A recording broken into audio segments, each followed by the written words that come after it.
शेतकरी बंधूंनो नमस्कार। आज आपण आहोत हरभऱ्याच्या प्लॉटवरती आणि हरभऱ्याची लागवड करून आज जवळपास 45 ते 50 दिवस झाले आहेत, काही ठिकाणी 60 दिवसही झालेले आहेत आणि याच कालावधीमध्ये असताना दुसरी फवारणी किंवा तिसरी फवारणी या ठिकाणी होत असते आणि या काळामध्ये जास्तीत जास्त फुले येण्यासाठी हरभरा पिकाला काय केलं पाहिजे हा महत्त्वाचा प्रश्न शेतकऱ्यांसमोर असतो।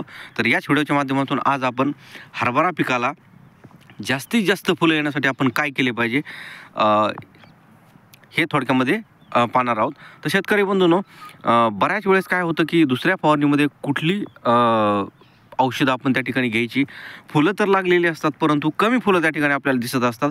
तर जास्तीत जास्त फुलं कशा पद्धतीने लागतील याचा विचार शेतकरी बऱ्याचदा करत असतो किंवा याच कालावधीमध्ये 60 दिवसाचं पीक असताना हरभऱ्यामध्ये शेंडे खुडणी काही ठिकाणी करत असतात। तर मित्रांनो, ही शेंडे खुडणी न करता आपल्याला जास्तीत जास्त फुलं येण्यासाठी आपण काय केलं पाहिजे, तर पॅक्लॅबुट्रॅपल 40% अशा प्रकारचं एक PGR मार्केटमध्ये अवेलेबल आहे। हे PGR जर आपण 45 ते 50 दिवसाच्या मध्ये दुसऱ्या फवारणीमध्ये किंवा तिसऱ्या फवारणीमध्ये याचा जर वापर केला तर याच्यामध्ये जवळपास 30 ते 35% फ्लॉवरिंगमध्ये आपल्याला वाढ झालेली दिसणार आहे। तर मित्रांनो, पॅक्लॅबुट्रॅझोल 40% वालं आपण दुसऱ्या फवारणीमध्ये किंवा तिसऱ्या फवारणीमध्ये त्याचा वापर करू शकता, परंतु ती फवारणी कधी करायची याच्या संदर्भात थोडक्यामध्ये जाणून घेऊ। ज्या वेळेस हरभरा पिकाला 5 ते 10% फुलावर फ्लॉवरिंग झालेली असते किंवा त्याला फुले लागलेले असतात, याच अवस्थेमध्ये आपल्याला या पॅक्लॅबुट्रॅझोलचा वापर करायचा आहे।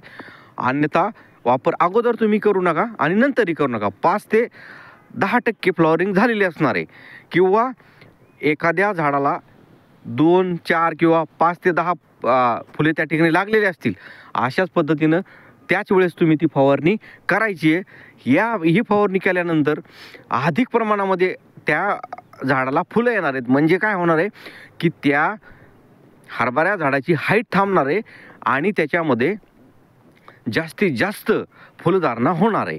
म्हणजे जे काही व्हेजिटेटिव्ह ग्रोथ आहे किंवा कायिक वाढ त्या ठिकाणी थांबणार आहे, तिथलं जे काय अन्नद्रव्य ते फ्लॉवरिंगमध्ये येणार आहे, फुलामध्ये येणार आहे आणि साहजिकच त्याच्यामध्ये अधिक प्रमाणामध्ये आपल्याला फुलं पाहायला मिळणार आहेत। तर शेतकरी बंधूंनो, पॅक्लॅबुट्रॅझोल 40% वालं आपण दुसऱ्या फवारणीमध्ये अवश्य फवारावं ही आपल्याला या व्हिडिओच्या माध्यमातून सांगण्यात येतं आहे।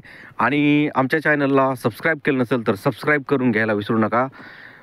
शेतकरी बंधूंनो, पॅक्लॅबुट्रॅझोल हरभऱ्यासाठी लेबल क्लेम नाही, परंतु फार्मर प्रॅक्टिस म्हणून आपण या ठिकाणी सजेस्ट करत आहोत किंवा बरेचसे जे काही शेतकरी तज्ज्ञ शेती तज्ज्ञ आहेत ते करतात, म्हणून आपण या ठिकाणी एकदा वापरलं पाहिजे। उत्पन्नामध्ये अवश्य वाढ होणार आहे। धन्यवाद।